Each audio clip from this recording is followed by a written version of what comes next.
Graças a Deus. Nós vamos para a parte 20 de nossa série de mensagens. Nós vamos para a parte 20 de nossa série de mensagens Rei dos Reis, exposições do Evangelho de Mateus. Olha só, parte 20.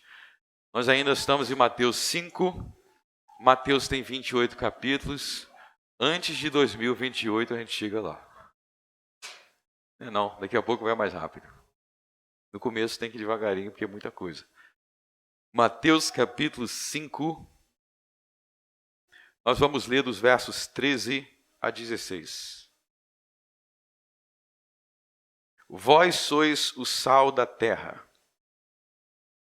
E se o sal for insípido, com que se há de salgar? Para nada mais presta, senão para se lançar fora e ser pisado pelos homens. Vós sois a luz do mundo.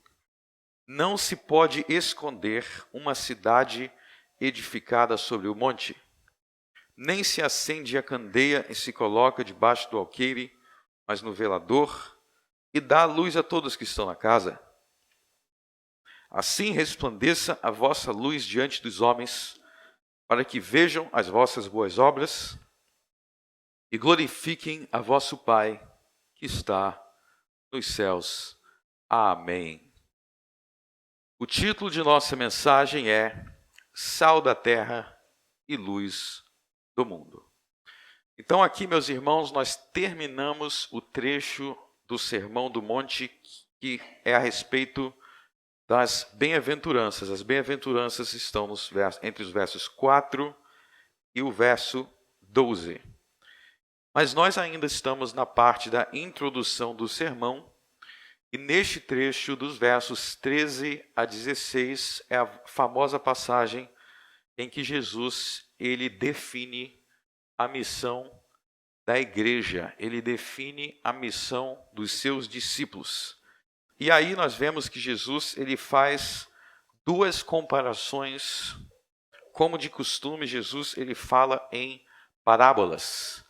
Parábolas são comparações que Jesus usava em que havia símbolos de alguma coisa que representava alguma realidade do mundo, alguma realidade espiritual. E aqui Jesus ele usa o símbolo do sal e ele usa o símbolo da luz. O símbolo do sal da terra, no verso 13, ele é um símbolo muito importante no Velho Testamento, mais especificamente entre as leis cerimoniais e simbólicas de Moisés.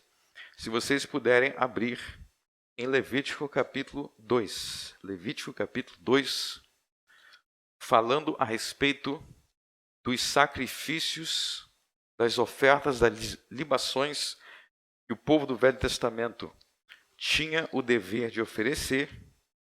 Em Levítico capítulo 2, verso 13, nós lemos: E todas as tuas ofertas dos teus alimentos temperarás com sal, e não deixarás faltar a tua oferta de alimentos o sal da aliança do teu Deus.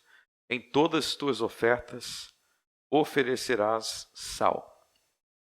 Então, olha só que interessante essa expressão, o sal da aliança. Aliança aí significa pacto, aliança, concerto. O sal da aliança. Então você vê aí que tinha que ter sal nas ofertas, quer dizer, nos sacrifícios, e que esse sal ele tinha um significado, uma significância espiritual, porque ele é chamado de sal da aliança. Números capítulo 18.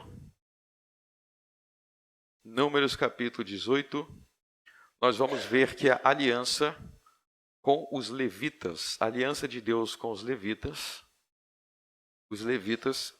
eram os responsáveis pelo sacerdócio do Velho Testamento. E em Números capítulo 18, nós vamos encontrar essa mesma expressão. Números 18, 19. Diz assim: Todas as ofertas alçadas das coisas santas que o filho de Israel oferecerem ao Senhor, tenho dado a ti, a teus filhos e as tuas filhas contigo, por estatuto perpétuo, aliança perpétua de sal perante o Senhor. É para ti e para a tua descendência. Então veja que a aliança com os levitas era uma aliança de sal. Você está começando a ver que sal, mais abençoado esse, né? Aliança de sal. O que isso significa? Nós vamos ver. Mas antes, nós vamos também para 1 Crônicas. 1 Crônicas, capítulo 13. Vocês vão ver que a aliança de Deus com Davi e com a descendência de Davi, quem é o principal descendente de Davi? Salomão? Não. Jesus. Então, a aliança com Davi, de onde veio Jesus, também é uma aliança de sal. Uma aliança de sal. 1 Crônicas, capítulo 13, verso 5. Convocou, pois,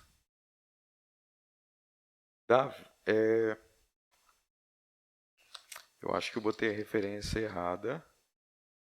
O certo é 2 Crônicas, não é 1 Crônicas. 2 Crônicas 13. 2 Crônicas 13, verso 5. Porventura, não vos convém saber que o Senhor Deus de Israel deu para sempre a Davi a soberania sobre Israel, a ele e a seus filhos, por uma aliança de sal. Então, existe uma aliança davídica de sal em que foi dado para sempre, eternamente, o povo de Israel e, na verdade, todas as nações da terra, Jesus, é o filho de Davi. Então, toda a terra pertence a Jesus, mas eu quero repetir, essa é uma aliança de sal. Então, veja que essa ideia de sal, ela vem desde o Velho Testamento, voltando para Mateus 5. Jesus, então, ele não está introduzindo uma ideia nova quando ele fala de sal. O sal, no Velho Testamento, já é associado ao pacto, à aliança, à fidelidade ao pacto, à fidelidade à aliança. E nós vamos ver o que isso significa na prática em Mateus 5, verso 13, onde ele diz, vós sois o sal da terra. Então, se vocês perceberem, ele está pegando um símbolo do Velho Testamento, um símbolo das leis cerimoniais do Velho Testamento, e ele está dizendo que esse símbolo ele tem aplicação para nós. Esse símbolo tem aplicação para a igreja. Se vocês observarem, os outros exemplos que ele dá também têm origem em símbolos do Velho Testamento. Quando ele diz, vós sois a luz do mundo, não se pode esconder uma cidade edificada sobre um monte.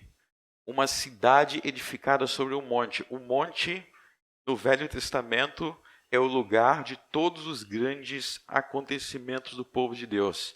O jardim do Éden ficava em cima do monte, os 10 mandamentos foram dados em cima do monte, Abraão sacrificou Isaac em cima do monte. Todos os grandes eventos eram sempre em cima do monte, inclusive no Novo Testamento também. O Sermão do Monte, o sermão profético também foi sobre o monte.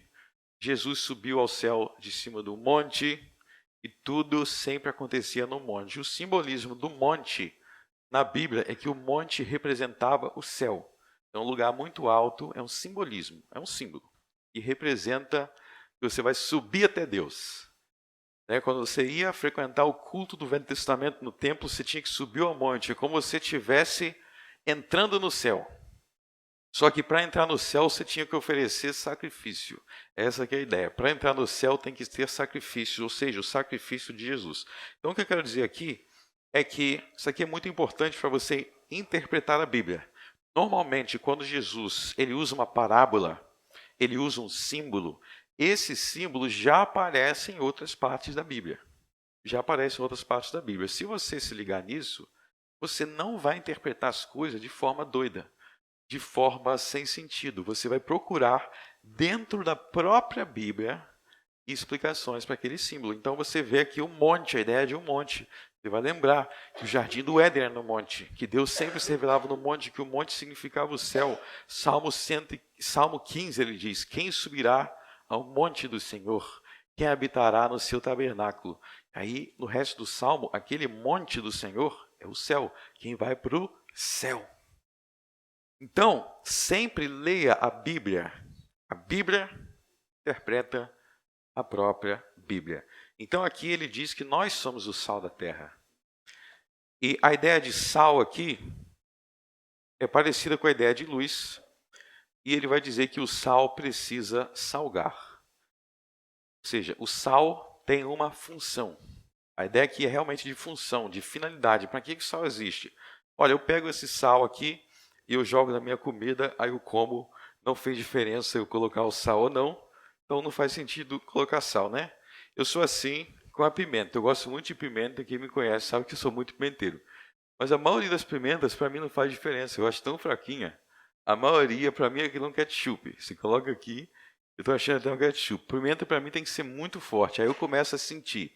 Tem pimenta que é tão sem sabor. Eu falo, para que botar pimenta? Se não for para arder muito, para quê?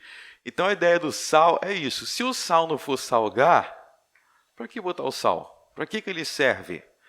Então, o sal insípido, ele não serve para nada, Jesus diz, senão para jogar fora. Lança fora, joga fora. Você botou o sal, né? Eu estou para jogar um monte de pimenta fora. Não está me ardendo. Então, pensa nessa ideia de finalidade, de para que isso existe. E a mesma coisa em relação à luz do mundo. Em relação à luz do mundo. Quando ele fala no versos 15, nem se acende a cadeia e se coloca debaixo do alqueire, a ideia é o seguinte, né? Você não acende uma lâmpada para esconder. Você não fala assim, vou acender esse abajur aqui, aí vou botar ele debaixo da cama e cobrir ele. Isso faz sentido? Não. O motivo de se acender uma luz é exatamente para iluminar. Se for para acender a luz e esconder, é a mesma coisa de ter um sal que não salga, pimenta que não arde. Mas o que? Tem um monte de coisa que não tem sentido de existir. Tem os ventiladores que não refresca, você liga, está mais calor do que quando você estava desligado. Então começa a pensar nessas coisas que existe para uma finalidade, mas quando você vai usar, não faz sentido. E é isso que Jesus está aqui dizendo sobre a igreja. Veja que Jesus está usando esses símbolos para falar da igreja.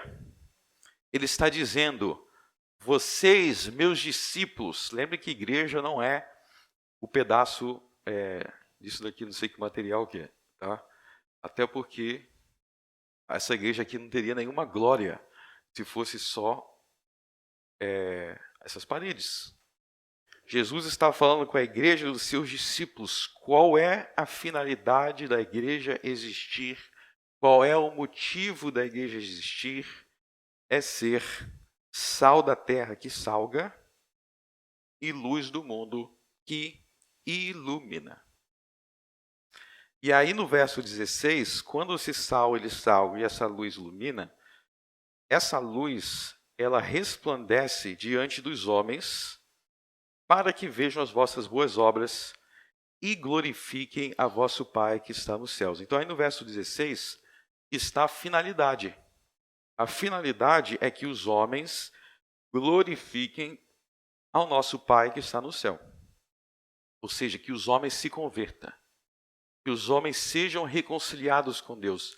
Que os homens adorem a Deus, passem a adorar a Deus. Então você vê que as boas obras dos cristãos, as boas obras dos filhos de Deus, da igreja, são meios de conduzir os homens a glorificar a vosso Pai que está no céu. E aqui a gente vê a dupla missão da igreja. A dupla missão da igreja, evangelismo e adoração. A missão da igreja, evangelismo e adoração. A gente pode resumir e conduzir os homens a Cristo, e tendo sido conduzidos ao Cristo, esses homens vão glorificar a Deus, vão adorar a Deus. Então, esse é o significado de ser sal, esse é o significado de ser luz, de conduzir os homens a Cristo. Agora, antes de avançar, eu quero que vocês percebam aqui que tem no verso 16, algo que Jesus diz no verso 16, que pode parecer, veja que eu não disse que é, mas pode parecer contradizer algo que ele diz no capítulo 5. Vamos no capítulo 5 para a gente comparar. Capítulo 6. Capítulo 6 diz assim, ó: guardai-vos de fazer a vossa esmola diante dos homens, para serdes visto por eles. Depois, no verso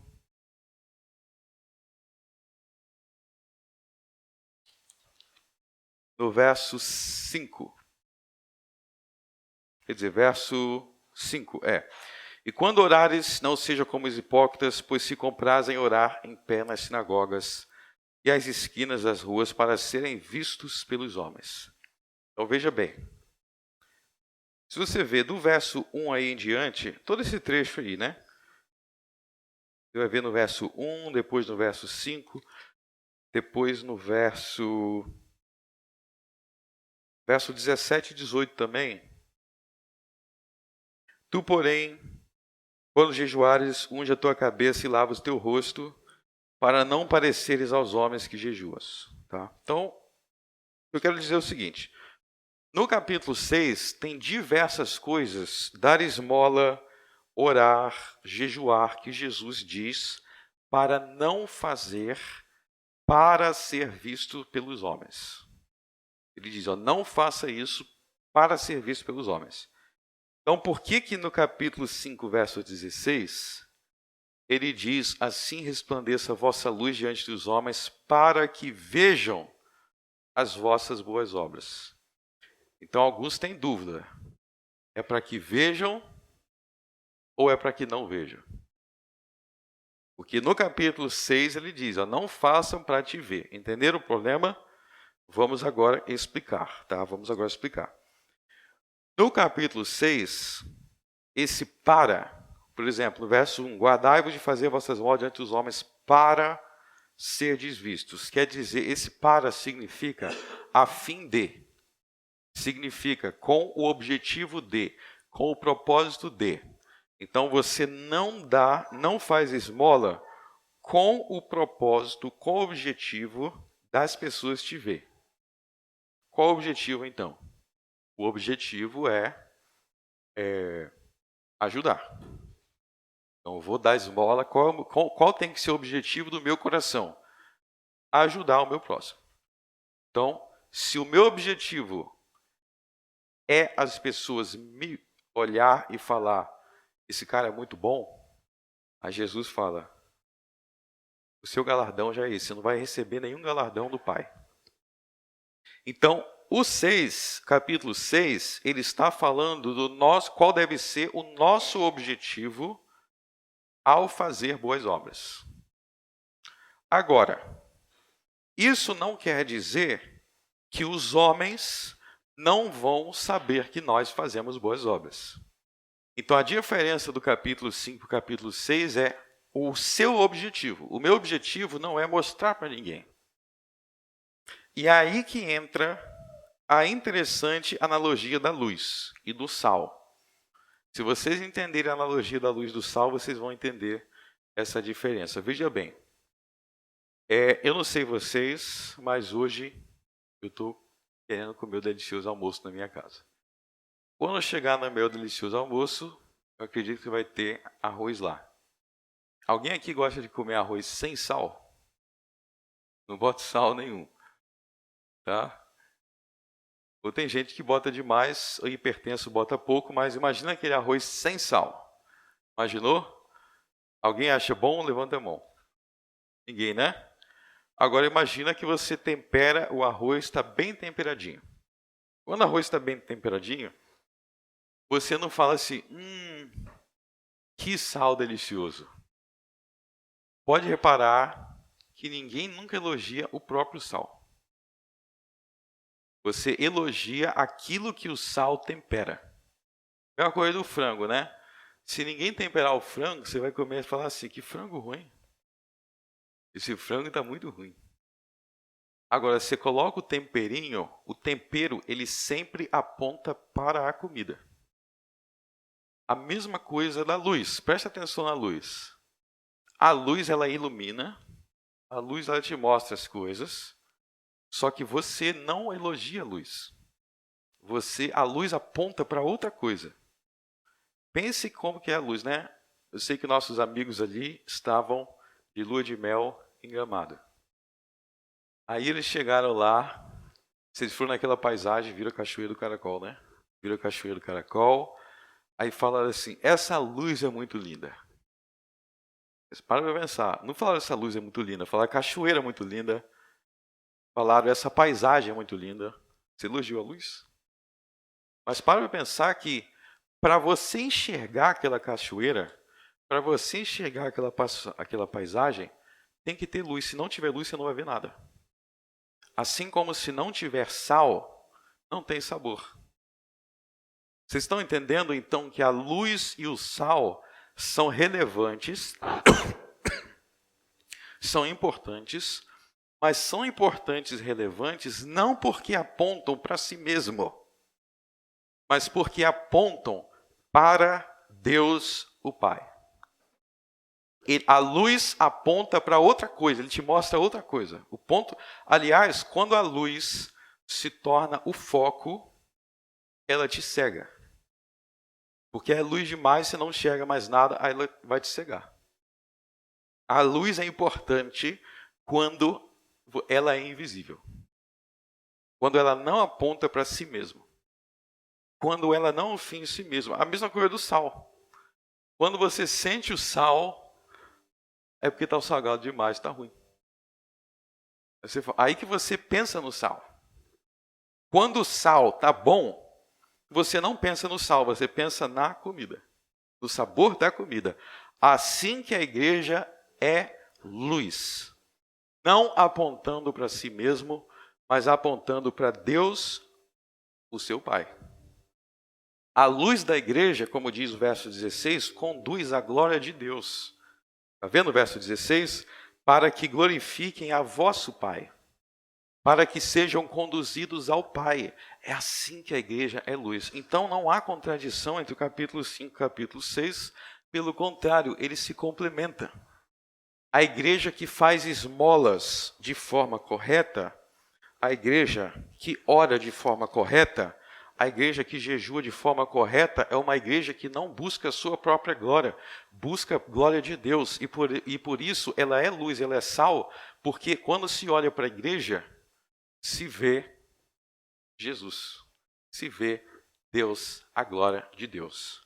Então, sempre que a igreja busca a glória para si, sempre que o cristão busca a glória para si, é aí que ele deixa de ser luz, da forma que ele tem que ser luz e vira aquela luz que cega, né? Porque tá chamando a atenção para si a luz. Ou se torna aquele negócio que você despeja sal em cima e você não quer mais comer e joga fora. Então, lembre-se sempre do objetivo. O objetivo do sal é chamar atenção para o seu frango, para o seu churrasco. Eu nunca mais esqueço da primeira vez que eu vim para o Rio Grande do Sul, uma das primeiras vezes. Me falaram que eu comer um churrasco gaúcho, chamaram um churrasqueiro que eu não vou mencionar quem, e o cara encheu aquilo de sal.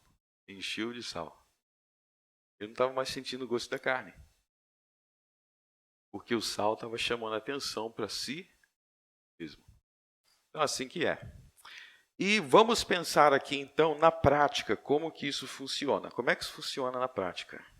Como é que é, na prática, ser sal, ser uma influência? Então, a ideia de sal e luz aqui é que a igreja deve ser uma influência positiva sobre o mundo. A igreja é uma influência positiva sobre o mundo, porque por meio de sua missão, ela conduz os homens a se reconciliar com Deus por Cristo e ela conduz os homens a adorar a Deus. vamos refletir como isso funciona na prática e nós vamos fazer isso à luz do tema geral do Sermão do Monte, que são os 10 mandamentos. Então vamos refletir nessa questão de sal e luz, passeando pelos 10 mandamentos. Em primeiro lugar, no verso 16 já existe aí o primeiro mandamento, né? Glorificar a vosso Pai é o primeiro mandamento, a adoração. Então, a igreja, para ela ser sal da terra, luz do mundo, para ela ser uma influência positiva no mundo, para ela ser uma cidade edificada sobre o alto, ela precisa ter compromisso com a adoração ao Deus verdadeiro. Então, em todos os lugares, meus irmãos, que vocês estiverem, em todos os lugares, seja no trabalho, na escola, seja onde for, você tem que ser sempre, as pessoas têm que entender, quem souber de você, ela tem que entender que você não adora vários deuses, que você não adora nada nem ninguém, exceto o Criador dos céus e da terra. O Pai, o Filho e o Espírito Santo. Então, quando alguém pensar na sua fé, ela tem que sempre entender que essa pessoa serve a Jesus. Essa pessoa é um seguidor de Jesus. E na prática, não precisa, como eu disse, o cristão ele não vai ser alguém que quer chamar atenção para si mesmo. Porque se a gente pensar aqui novamente no capítulo 6, por exemplo, ele fala sobre oração no verso 5, quando você for orar, não fique orando para chamar a atenção das pessoas. Então, o cristão, ele não precisa ficar fazendo coisa para chamar a atenção. Os antigos diziam, quer chamar a atenção, anda com a melancia na cabeça. Né? Não é que você vai fazer coisa para chamar atenção, mas você vai, de forma natural, de forma normal, as pessoas vão entender e vão perceber que você deposita a sua adoração somente em um Deus, o Pai, o Filho e o Espírito Santo. Então não faça nada em nenhum ambiente que vá colocar em jogo esse testemunho. As pessoas têm que saber que, em relação à fé e à prática, você se reporta unicamente a Jesus. Então, sempre que for surgir um assunto relativo à fé, relativo porque alguém questionar, sempre associe com Jesus. E deixa eu dar uma dica bem prática aqui. Nunca diga: eu faço isso ou aquilo porque a minha igreja mandou. Ou porque o meu pastor mandou. Se você quiser queimar o meu filme, você diga que está fazendo isso porque eu mandei. Não. Você tem que fazer porque Cristo mandou. Isso tem que estar no seu linguajar. Você está que sai do linguajar. Não, isso é um princípio que eu aprendo com Cristo. Obviamente, eu te instruo. Obviamente, os seus irmãos te instruem. No sentido de que o irmão aprende com o outro. Obviamente, seus pais te instruem, teu marido te instrui. Mas você tem que sempre, na sua linguagem, enfatizar que as coisas que você aprende, em última análise, é por causa de Cristo. Não é por causa de alguém. Esses alguém, novamente, eles são sal e eles são luz. Se eles são sal e eles são luz, eles estão apontando para Jesus. E isso se a gente quiser ser eficaz na sociedade, a gente tem que refletir isso no nosso linguajar. Não é assim, minha religião não permite. Tem gente que fala, minha religião não permite. Como assim? A palavra religião parece que é algo... Não é a religião permite. Você tem que sempre enfatizar. É um princípio que eu aprendo com Cristo. Cristo é meu mestre, eu sigo a Cristo. Sempre leve as pessoas a perceber Cristo. Quando a gente fala sobre os princípios bíblicos, a gente está falando dos princípios de Cristo. Então, sempre exalte a pessoa de Jesus. É claro que você deve, ou você pode falar de características positivas da sua igreja, você pode falar características positivas dos seus irmãos, do seu pastor, de várias coisas. Não é que você não possa, mas você deve centralizar tudo em Jesus. Tá? Primeiro ponto é isso, né? Ah, por que eu não mato ninguém? Porque meu pastor não deixa. Né? Bom, o foco não é esse, né? Eu também não deixo, mas o mestre é Jesus. Tá? A minha religião não permite desonrar meus pais. Que bom, né? Mas o foco deve ser que Jesus ensina você a ser assim, tá bom? Então, tudo que se refere à religiosidade, à espiritualidade, quando as pessoas pensarem na gente, olhar para a gente, elas têm que saber que a gente faz essas coisas por causa de Jesus. Por que eu não adoro falsos deuses? Por que eu não pratico feitiçaria? Por que se você for na minha casa, você não vai encontrar nenhuma estátua de Buda? Ou de nenhum outro líder religioso falso? Ou de nenhum Deus falso? Tudo isso é por causa de Cristo. Por que a gente ora assim? Por que a gente faz isso, faz aquilo? Então, o cristão que dá bom testemunho, que é luz na sociedade, ele vai, na medida do possível, apontar para Jesus. E isso, na prática, isso sim causa um grande benefício nas pessoas. Porque se vocês pararem para pensar, todo mundo quer se associar a Jesus. Para pensar, eu estava vendo agora essa semana, eu parei para ouvir o discurso do Lula, foi eleito. E aí termina o discurso, ele falando que todos os dias, ele falou, todos os dias, ele lembra dos mandamentos de Jesus e manda amar o próximo. Ele falou que todo dia ele lembra disso e tudo que ele faz é pautado nisso. Para pensar que todo mundo, de alguma forma, fica querendo se associar com Jesus. Porque te dá uma moral, né? É tipo assim, eu sou amigo de fulano de tal, te dá uma moral. Você está queimado, você tem que se vincular com Jesus. Porque poucas pessoas vão ter alguma coisa contra Jesus. É muito difícil, é só gente muito perversa mesmo, né? Porque a figura de Jesus é difícil você dizer, eu não quero me associar com ele. Agora preste atenção. Esse tipo aí de cristianismo, de gente falando coisa assim, o mundo está cheio. O mundo está cheio, não é só Lula não. Está cheio de gente assim. Você faz a diferença quando você se associa com Jesus e as pessoas veem na sua vida que é verdade. As pessoas vão ver que é verdade, não é só um discurso de político, não é só uma conversa para boi dormir, que você leva isso a sério. Aí você está guardando os 4 primeiros mandamentos e sendo sal da terra e luz do mundo. Tá? Então,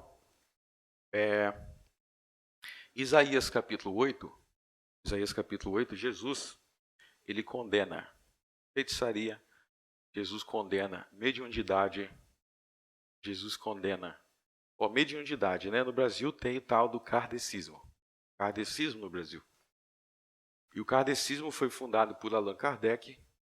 E o nome do livro dele é O Evangelho segundo Allan Kardec. O Evangelho segundo Kardec. E ele quer se associar com Jesus.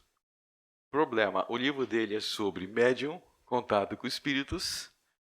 E em Isaías 8, Jesus condena a mediunidade. Então, não é só se associar com Jesus da boca para fora, mas você é luz quando as pessoas sabem que o seu foco é os princípios de Jesus, mas que você leva isso a sério. Não é igual esse pessoal que só fica falando, você leva a sério. Então, sempre se associa a isso. Primeiro mandamento, segundo mandamento, falei aqui, né? Não use de figuras ou qualquer tipo de imagens que vai te associar a violações do segundo mandamento, idolatria, etc. Terceiro mandamento, sempre mencione o nome de Jesus, o nome de Deus, quando você for falar, quando você for mencionar nas suas conversas, sempre de forma respeitosa. Então, que o cristão ele é muito conhecido pelas palavras, tá? Em primeiro lugar, não fique xingando o palavrão. Tome cuidado com os palavrões. Mas, além disso, seja conhecido como uma pessoa que, ao mencionar o nome de Deus, ao mencionar o nome de Jesus, as pessoas sabem que você sempre vai falar com reverência e respeito. E aí a gente tem que lembrar que o nome de Jesus, eu estou falando aqui agora do terceiro mandamento, tá? Terceiro mandamento. O nome de Jesus, não tomarás o nome do Senhor teu Deus em vão. É nesse nome que demônios são expulsos, é nesse nome que enfermos são curados, é nesse nome que os homens são salvos. Então, como que a gente vai falar de forma desrespeitosa no nome, Filipenses 3, o nome sobre todo nome? E as pessoas percebam. As pessoas percebem. Então, tudo que envolve brincadeiras, tudo que envolve brinca com outras coisas. Se você quiser rir de um nome, ria do seu próprio nome, faça brincadeira com outras coisas, mas o cristão é alguém que sabe dividir as coisas. O cristão é alguém que sabe tratar cada coisa em seu próprio contexto. E as coisas de Deus, o nome de Deus, a ceia do Senhor, o santo batismo, a igreja, essas coisas nós tratamos em nossa boca e nosso linguajar como sagrado. E isso também dá bom testemunho para as pessoas. Isso mostra para as pessoas que você sabe diferenciar entre o que é sério e o que não é. Então, seja uma pessoa alegre, seja uma pessoa simpática, seja uma pessoa hospitaleira, mas não seja alguém aberto a determinados tipos de brincadeiras e blasfêmias e deboches com o nome de Jesus. O nome de Jesus, ele é santo. E quando nós nos portamos assim, nós somos sal e nós somos luz. Em relação ao quarto mandamento, o cristão, ele sabe que Deus criou o tempo. Deus criou o dia, Deus criou a noite, Deus criou a passagem de um dia para o outro dia. E quem não respeita a estrutura temporal que Deus criou, tem problemas. Se você começar a não descansar direito, não tem tempo para descansar. Deus não criou o nosso corpo para ser uma máquina que fica 48 horas sem parar. Vai chegar a hora que você vai dar um piripaque, vai ser dominado por ansiedade, por nervosismo, por um monte de coisa, por não descansar. Mas o oposto também é o contrário. Se eu só descansar, eu só fico deitado 24 horas, também é um problema, porque você também tem que trabalhar. Então, se você parar para pensar, lá em Gênesis 1, Deus criou a estrutura do tempo para, como diz Eclesiastes diz, tem tempo para tudo. Tem um momento para tudo. E os homens, com frequência, eles pecam pela falta de moderação. Pela falta de moderação, Quando nasce o bebê só quer saber de comer e dormir. Se você fizer isso com 30 anos de idade, vão te chamar de vagabundo. Quando você era um bebê, você era fofinho. E só comia e dormia, você era fofinho. Depois você não é mais fofinho. Você é preguiçoso. O que mudou? O que mudou foi o tempo. O que mudou foi o tempo. 1 Coríntios 13, tem coisa que é apropriado para criança, não é apropriado para adulto. Paulo fala isso em 1 Coríntios 13, Quando eu era criança, eu gostava de passar o dia brincando no pique-pega. Se eu passar o dia brincando de pique-pega, agora se eu achar que eu tenho retardamento. porque não é apropriado mais para minha idade e meu tamanho. É isso? Então pense que tudo na vida tem a ver com organização de tempo. E reconhecer o tempo, reconhecer a época, reconhecer o lugar, reconhecer o ambiente e reconhecer que existe um dia da semana que é o dia do Senhor. Tem um dia da semana que é o dia do Senhor. Eu gosto de vez em quando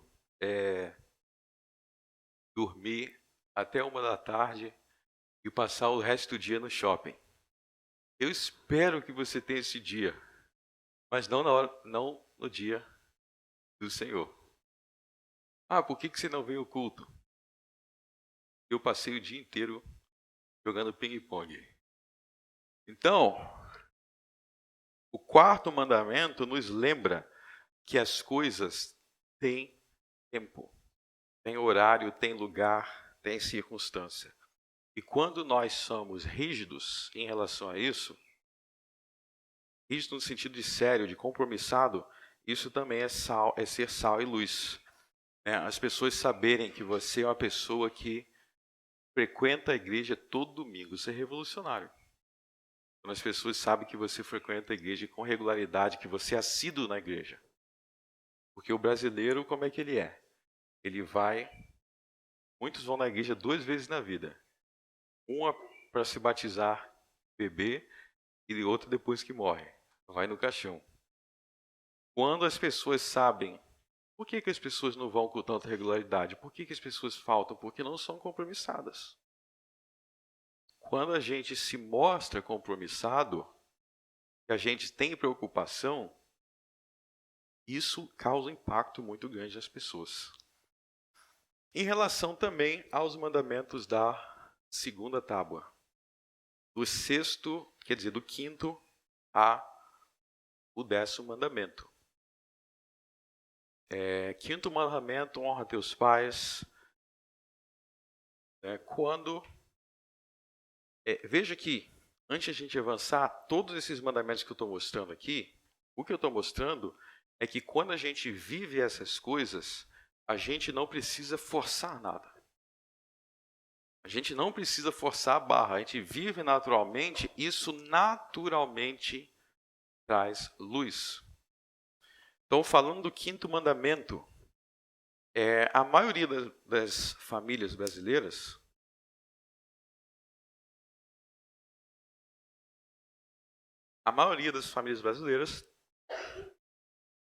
são desestruturadas.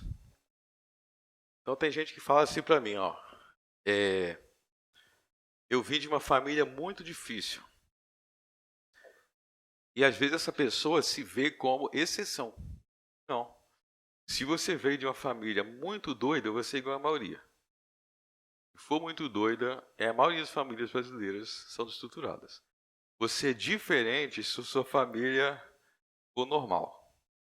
Se ninguém traiu ninguém, se ninguém tentou abusar de ninguém, se não tem nenhum alcoólatra batendo ninguém, se todo mundo tem trabalho honesto, se as pessoas frequentam uma igreja normal, você é a exceção da exceção. Eu sei, eu converso com as pessoas, né? Eu sei que a maioria aqui, veio de famílias desestruturadas. E algumas situações muito pesadas. Então, quando a gente... Estou falando de discursos, veja que aqui a questão não é discurso, mas quando a gente constrói uma família onde existe honra aos pais, onde os pais são honrados, dão motivos para ser honrados, é uma família que impacta muita gente. O mundo está clamando não por discursos, mas por realidades. Por realidades. E deixa eu dizer uma coisa aqui. Para construir uma família que não é destruída, você tem que ser uma pessoa que intencionalmente busca isso. O grande problema é que as pessoas elas querem que as coisas aconteçam no automático. Vai acontecer no automático. Eu vou ficar com alguém aqui, né? Os jovens são assim. Nós vamos ficar porque ela é bonitinha, ela tem um sorriso tal, eu vi o corpo dela no Instagram, então eu vou ficar com ela. E aí vai em meio à briga, em um monte de meio loucura, se casa, 2 anos depois está divorciado.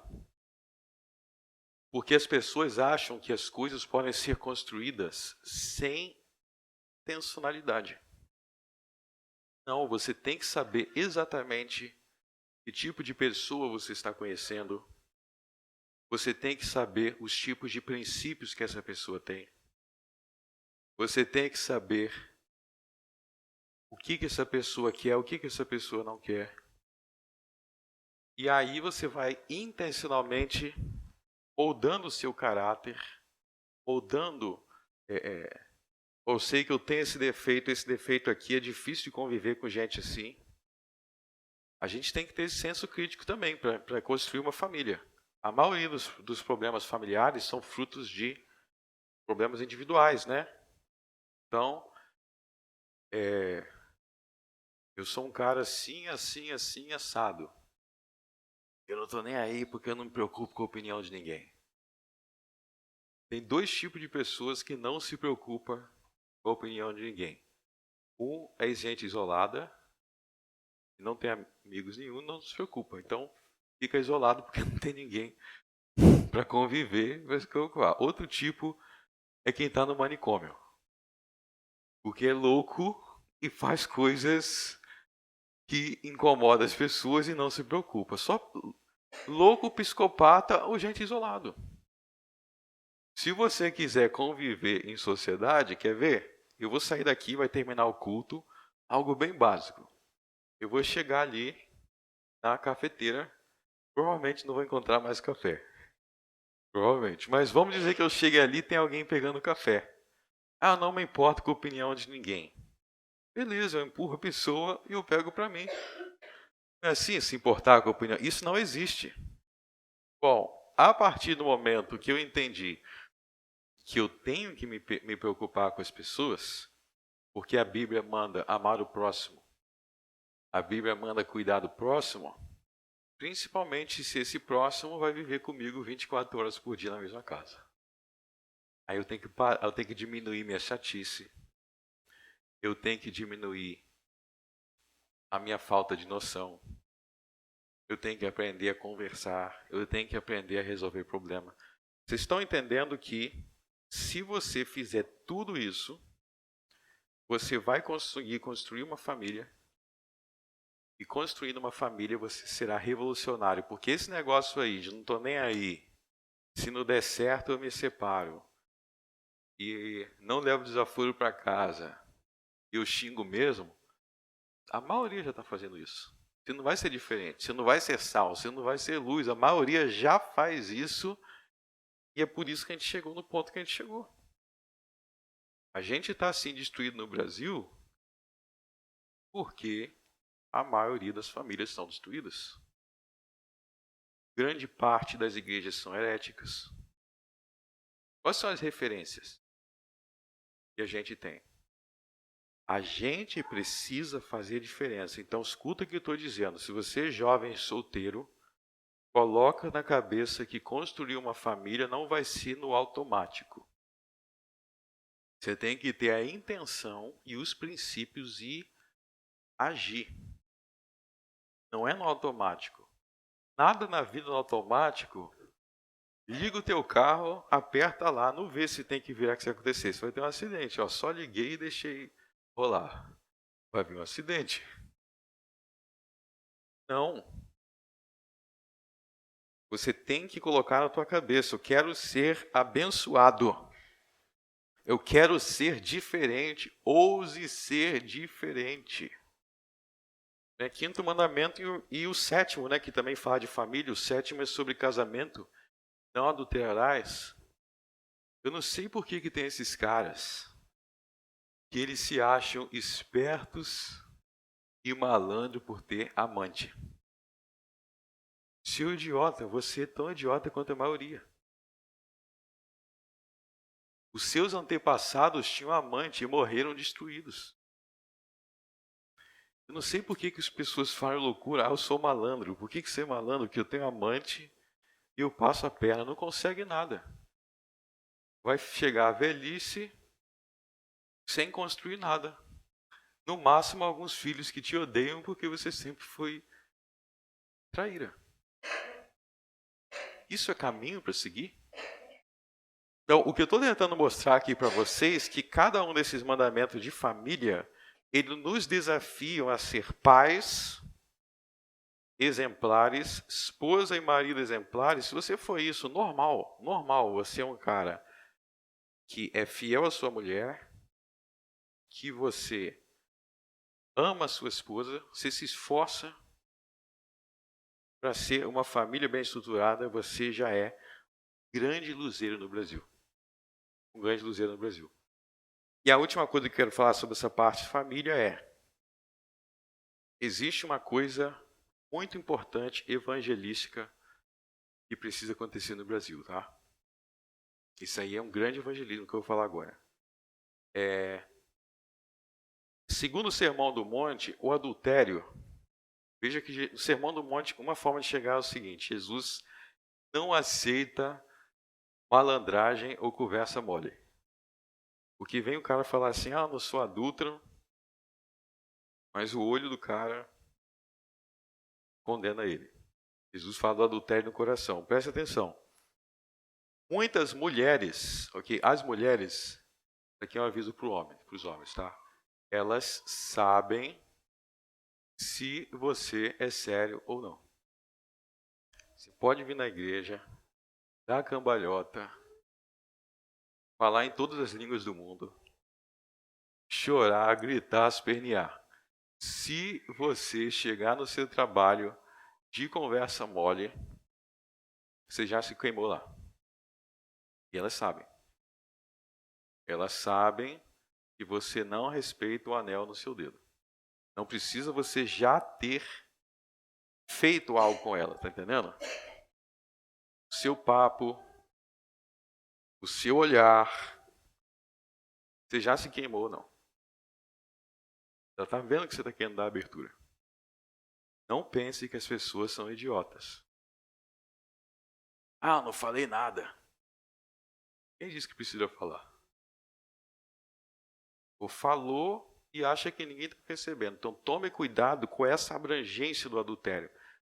E isso é um importante elemento de ser luz. Porque quando você é um homem diferenciado, quando você respeita a sua mulher, estando ela lá ou não, quando você respeita o seu marido, estando lá ou não, você vai ser luz naquele lugar. Você nem precisa dizer qual igreja você é. Vocês já vão saber que você é muito, muito cristão, porque você é um dos únicos ali assim. Mesma coisa das mulheres. Ó, não chega no trabalho falando: ah, meu marido tem chulé, meu marido tem isso, meu marido aquilo outro. Nunca fale nada contra o teu marido em lugar nenhum. Ah, mas ele não está aqui. Se está passando a mensagem para os homens. Já entra a questão de que os dois lados não precisa falar algo explicitamente. Você já está colocando naquele ambiente e você está aberto para certas coisas. Por meio de sinais, você já está dando sinais. Ah, meu marido, já tem alguém lá te ouvindo.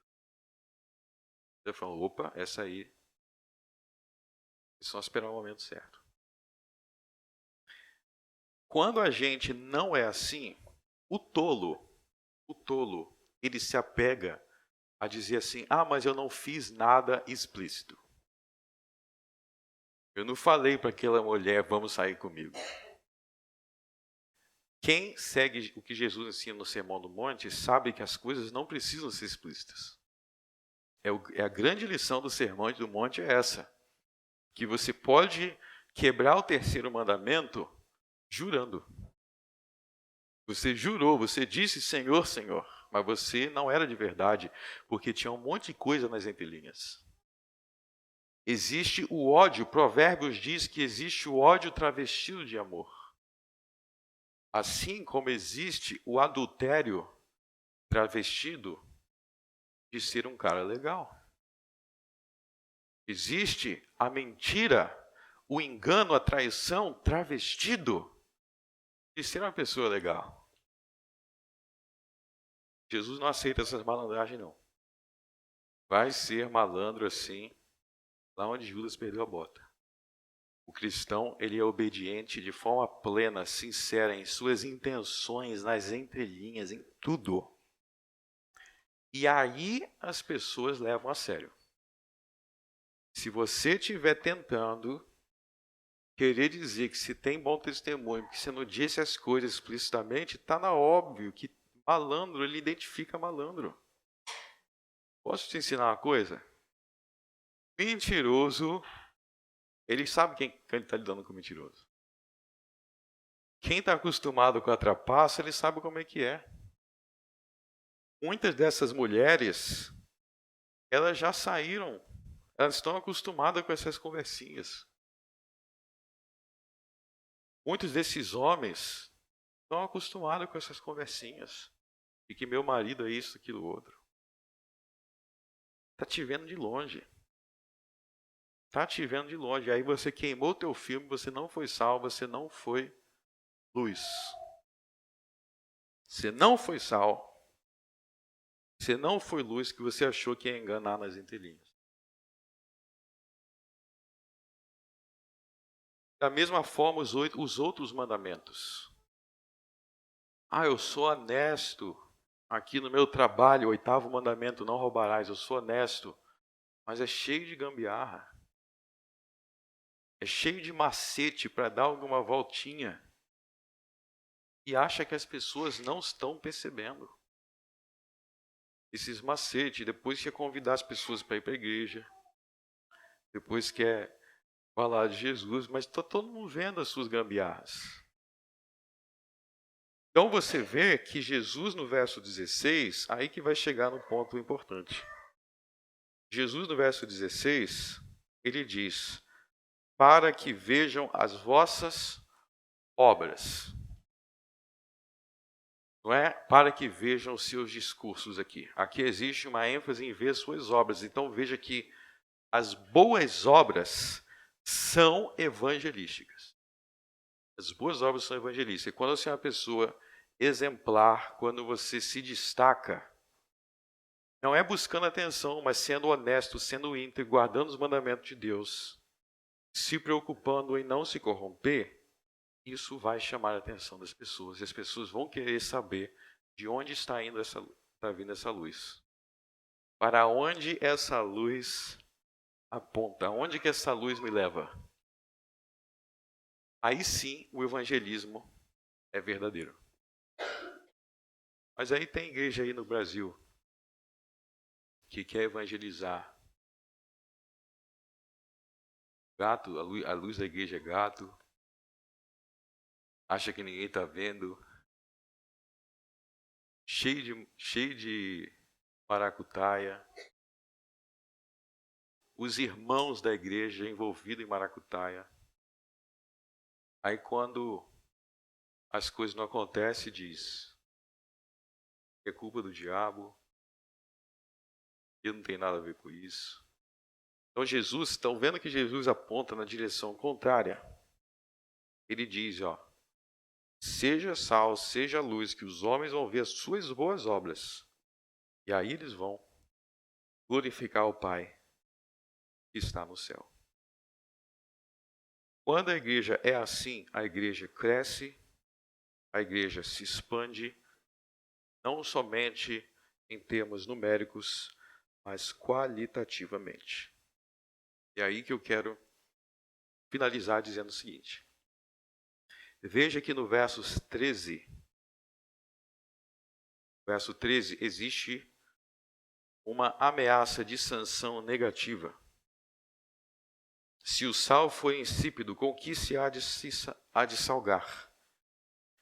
Para nada mais prestas, senão para ser lançar, pode ser pisado pelos homens. Então, no tempo de Cristo, quando Cristo estava na terra, e antes dele, quem era a cidade edificada sobre os montes? Quem era a luz do mundo? Quem era o sal da terra? era Israel. Era o sacerdote de Israel. Só que quando a gente vai procurar e ver esses sacerdotes, esses israelitas, esses judeus, eles estão completamente corrompidos no Novo Testamento. Eles estão envolvidos com alianças, estão envolvidos com coisas, corrupções, estão praticando as mesmas coisas. O que aconteceu com eles? Eles foram lançados fora e pisados pelos homens. E assim também a igreja moderna. Deus não tem compromisso com rótulos. Deus não tem compromisso com rótulos. Então, Ele não vai olhar assim, ó, igreja, qual o nome dessa igreja aí? Presbiteriana. Então essa aí não pode ser lançada fora. Ele vai ver outra assim, ó, luterana. Martinho Lutero, então não pode ser lançada fora. Essa aí o nome é feio. Então essa aí eu não gostei do nome, vou lançar fora. Não é assim. E ele olha se a cada geração, não interessa a geração anterior, não interessa de onde veio, a cada geração e a cada lugar, ele vai ver, estão sendo sal, estão sendo luz ou não. É isso. É isso. Os rótulos, eles deveriam apontar para alguma coisa, né? Eles deveriam. Então, eu vou lá no mercado, está escrito assim, Coca-Cola. Aí eu acho que quando eu abrir a garrafa vai ser Coca-Cola, mas às vezes não. Às vezes aquilo está vencido, já não é o que diz o rótulo. Mesma coisa com igreja, né? Igreja, ó, tem uma igreja aqui, igreja que é uma igreja evangélica. Evangélica remete ao quê? Evangelho. Mas às vezes o rótulo está estragado. O conteúdo está estragado. A questão é, Israel, eles tinham o nome dos patriarcas. Eles eram descendentes de Abraão. Mas quando eles deixaram de salgar, eles foram lançados fora. E assim nós também seremos como igreja. Se nós deixarmos de salgar, se nós não formos luz. Se a igreja não se posicionar em relação à idolatria, se a igreja não se posicionar em relação ao louvor ao nome de Jesus, se a igreja não se posicionar em prol de estruturas familiares verdadeiramente saudáveis, casamentos de verdadeira fidelidade, se a igreja não se posicionar a favor dessas coisas em verdade, ela será lançada fora e pisada pelos homens. É o desafio que Jesus lança para o seu povo. E nós devemos ouvir a voz de Jesus e se empenhar em praticar boas obras. Vamos orar. Senhor, nosso Deus, nosso Pai, graças te damos por teu Filho, que é a luz do mundo, e nós somos candeeiros, como diz o Apocalipse. Graças te damos, Jesus, porque por nosso meio, tu iluminas o mundo. Que esse povo, Senhor, seja sal, seja luz, com fidelidade. No nome de Cristo eu oro. Amém.